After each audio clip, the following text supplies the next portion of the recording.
Welcome to Geek Philosophy, where we love geeky wisdom. If you're new to the channel, my name's Brian, and today we're going to be examining the iconic Star Trek series, Deep Space Nine. In my opinion, one of the most underrated shows of its time. And we're going to explore some complex themes and characters and storylines of that show, and discuss how we might be able to adapt some of those things for a D&D campaign.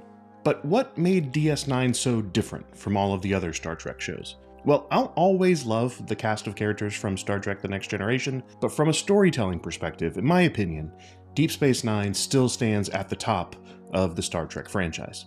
It had narrative depth and complex characters and a willingness to tackle some pretty challenging themes. And even though it's over 30 years old now, DS9 is still known as a benchmark for consistent quality and progressive storytelling, and its departure from traditional Star Trek norms.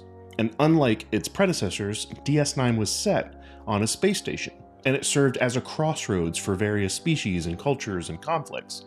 And the series really went deep into themes of morality and power and the human condition, well, all species conditions, I guess, but it presented a nuanced and mature take on the Star Trek universe. But it also had a few elements that were really fantasy-like in presentation. In my view, the most important aspect of the overall story was the Bajoran wormhole near Deep Space Nine. It was unique in that it was a stable portal in space. It connected two different regions of the galaxy. The wormhole's discovery redefined the strategic importance of DS9, which was initially perceived as a remote and relatively insignificant to the Federation outpost. But with the wormhole, the station became a vital hub for exploration, commerce, and even military strategy, and it got the attention from a bunch of different species and powers throughout the galaxy. For the people of Bajor, the planet nearest to the wormhole, they considered it their celestial temple and believed that their gods lived inside of it. And this religious and cultural significance added another layer to the series, something that wasn't really explored that much in Star Trek. It brought spiritual themes and a broader narrative of exploration and conflict. So the wormhole was not really just a plot device. It played a part in shaping the political, cultural, and spiritual dynamic of the series, and it made DS9 a rich and complex narrative in the Star Trek franchise. Now, I think that this primary premise is an easy thing to replicate in D&D. We could adapt the wormhole into some other type of mystical portal, and it could lead to some other world or some other plane of existence. You could create something specifically for your campaign world. And as for the space station itself, DS9, you could adapt it to a military outpost. In fact, that's what it was originally in the show. The Cardassians called it Terok Nor, which they used when they were occupying Bajor.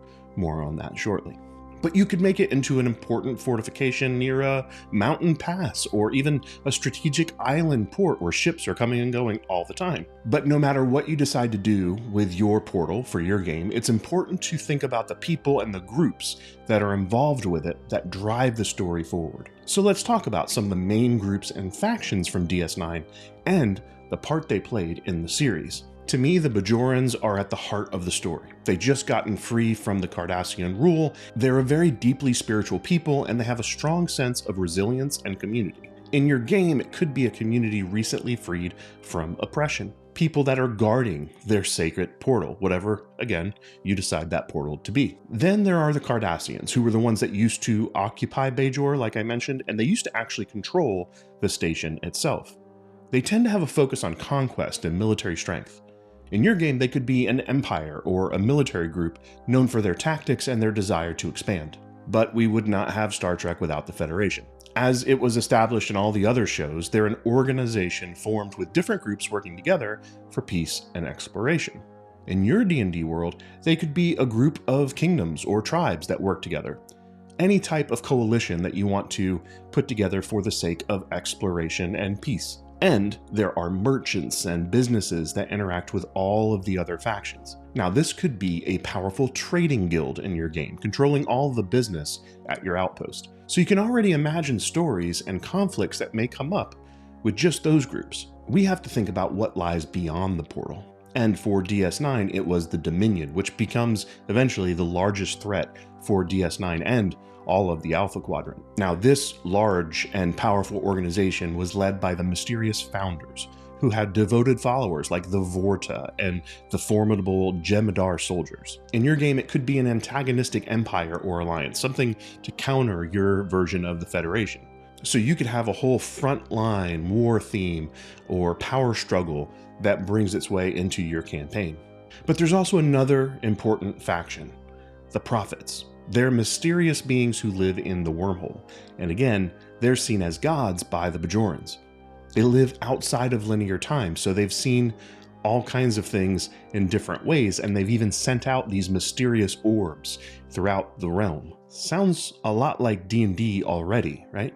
So they could be timeless beings, gods, anything that works for your campaign world. But let's talk about some of the specific main characters that you may want to adapt as NPCs. All of these groups are important as a whole, but there are some specific ones that you could choose from that I think would be great inspirations for non-player characters. First, let's talk about Captain Benjamin Sisko, one of my favorite leaders in all of Star Trek.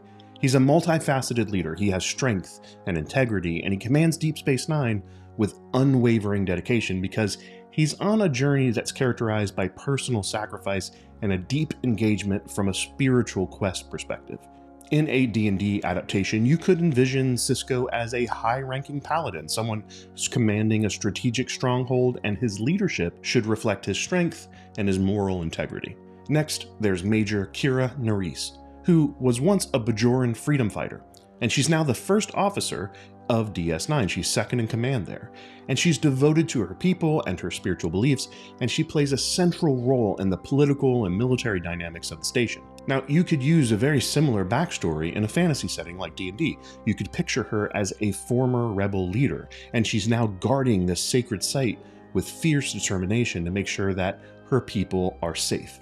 Another pivotal character on DS9 is Constable Odo. Odo is the chief of security on DS9, but more importantly, he's a shapeshifter from beyond the portal. And while he's seeking justice and order on the station, he's also grappling with his unique identity. And his perspective offers profound insights into the nature of individuality for that series. Now, D&D has no shortage of shapeshifting creatures or people or, ancestries that you could pick from. So think about what you might be able to do to adapt this into your own campaign.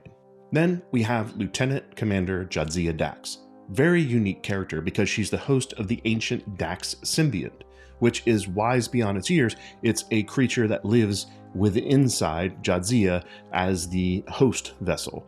In a fantasy adaptation, this could be a really great chance to reimagine what the wise old wizard looks like and acts like, and why they have that wisdom over years and years. Next, let's talk about Dr. Julian Bashir. He's a brilliant medical officer with idealistic views, but he's also confronting some complex realities of life in deep space on the front line of a war sometimes. So you could imagine him as a gifted healer or an alchemist in a fantasy setting that is trying to help people that are in need. We also have Chief Miles O'Brien, and he is the chief of operations. He's practical, down to earth, but he also keeps DS9 running smoothly.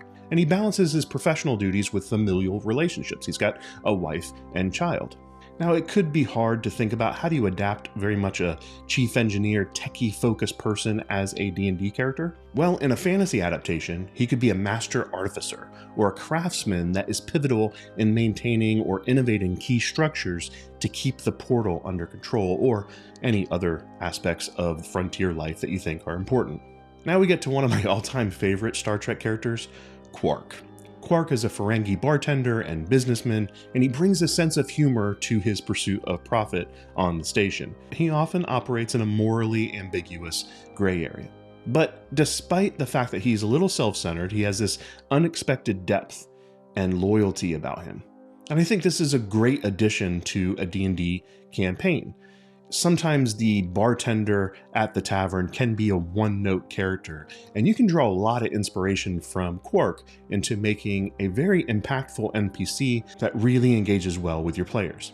Now, let's talk about one of the most prolific characters in all of Star Trek, Worf. Worf is a Klingon warrior, and he struggles to balance his cultural heritage with his Starfleet principles.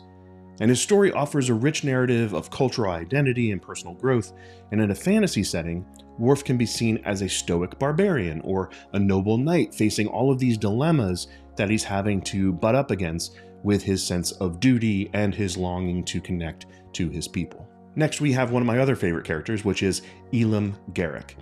Garrick is a mysterious tailor who has a shop on the station, but he's also a former spy. And while he has charm and wit, he's also a master of espionage, and his unpredictable nature and his hidden motives made him one of the fan favorites of the show.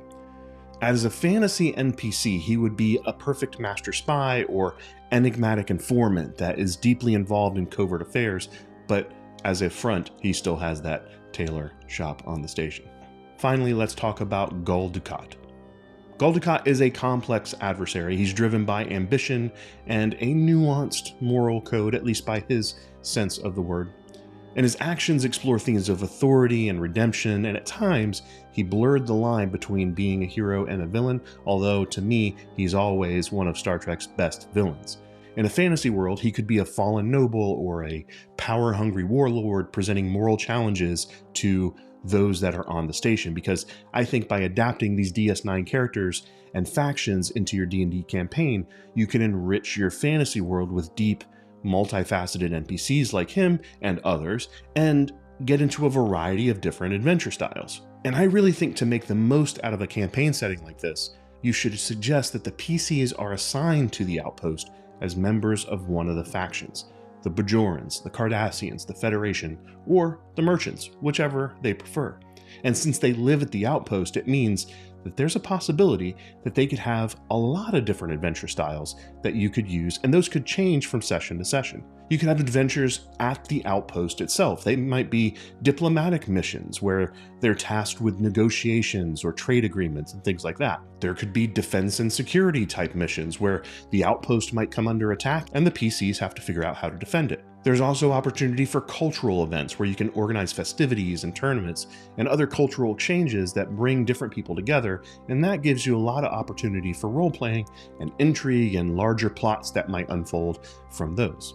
But there also are going to be those encounters that take place from beyond the other realm, people that come to the station through the portal. They might be in first contact type situations where they're having to meet people for the first time that they've never seen before, one of the other beings from that realm. There could be aid and rescue missions that they're having to be tasked with, where they're helping others that have come through who are in distress. Maybe there's some containment and investigation where they have to deal with creatures or phenomena, not necessarily individuals, but maybe just mystical phenomena that come out of the portal and threaten the local area. It could be combat, but it could also be research and tracking and problem solving. Now, they could also go through the portal itself. There might be missions like exploration and mapping where they're charting those unknown territories and people. There could be artifact recovery, maybe going on missions to retrieve some powerful, mysterious artifact from beyond the other side of the portal. Then there could also, again, be diplomatic outreach, this time going through the portal to meet with other civilizations. But in general, you could also have political or social challenges like mediation and peacekeeping, social reform and assistance, where maybe they're helping a society overcome a social issue or a disease outbreak or a famine. There could be other intrigue and espionage type things that I didn't mention here. So as the game master, you have the opportunity to weave all of these types of missions together, and you can create your own overarching story where the players are really at the center of this complex series of events that they have been a part of. Now, these are just a few ideas that I've come up with. I'm sure you'll come up with your own that are even better, so please let me know in the comments if you had any chance to adapt some of these stories of DS9 into your own game or any plans to do so. I'd love to hear your own thoughts on this. But if you found this video useful, please don't forget to like and subscribe and turn on the notifications so you don't miss out on any of the content. Thanks for joining me for this little bit of geek philosophy about adapting a classic sci-fi show like DS9 for a fantasy campaign. And because the back and forth dialogue was pretty great on DS9, I'm going to leave you with a two-part quote this time. "You hit me. Picard never hit me. I'm not Picard." Cheers.